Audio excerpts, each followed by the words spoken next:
Security রিস্কের কথা বিবেচনা করে ভারতে বিশ্বকাপ না খেলা এটা আমাদের সরকারের সিদ্ধান্ত। সাকিব আল হাসান নামটা বাংলাদেশ ক্রিকেটে শুধু একজন ক্রিকেটারের নয়, বলা চলে দেশের ক্রিকেটের একটি ব্র্যান্ডও।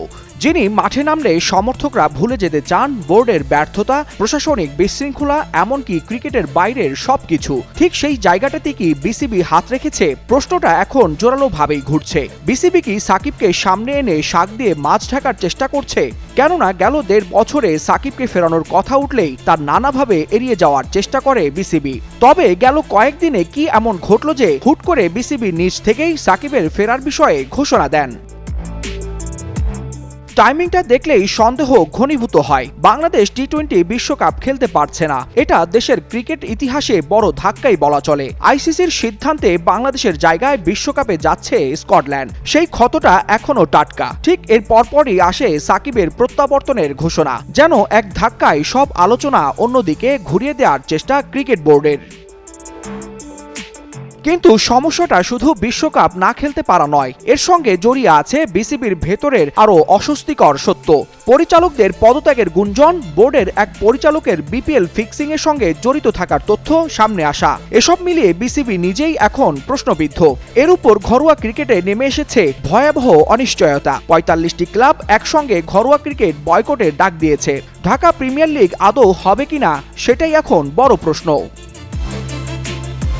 এই পুরো প্রেক্ষাপটে সাকিবের ফেরাটা তাই আর শুধুই ক্রিকেটীয় সিদ্ধান্ত বলে মনে হচ্ছে না অনেকের কাছে, বরং মনে হচ্ছে বিসিবি একটা ডাইভারশন তৈরি করতে চাইছে, যার কেন্দ্রবিন্দুতে থাকবে শুধু সাকিব আল হাসান ও তার ফ্যানরা।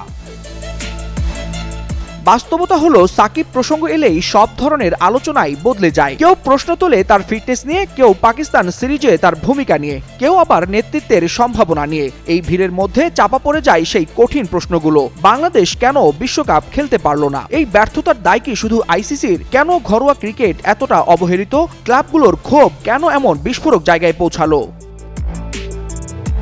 তবে সবচেয়ে অসহায় বলা চলে বাংলাদেশের ক্রিকেটাররা। একদিকে বিশ্বকাপ নেই, অন্যদিকে ঘরোয়া লিগ অনিশ্চিত। শান্ত লিটন তাওহিদের সামনে ভবিষ্যৎটা যেন কুয়াশার চাদরে ঢাকা। অথচ বোর্ডের আলোচনার কেন্দ্রবিন্দু হয়ে উঠেছে একজন তারকা ক্রিকেটারের ফেরা, যাকে নিয়ে গেল ১.৫ বছর কোনো মাথায় ঘামায়নি বোর্ড।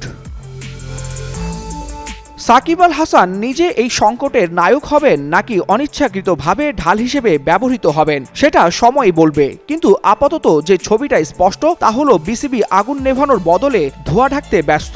সমস্যার গোড়ায় হাত না দিয়ে তারা আবেগের বোতাম চাপছে। ফলে প্রশ্ন একটাই, কতদিন এভাবে চলবে?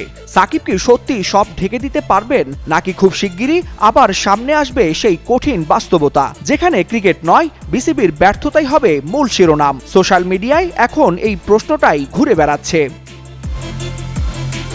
ওয়ালিউল হাসানাত, যুগান্তর নিউজ।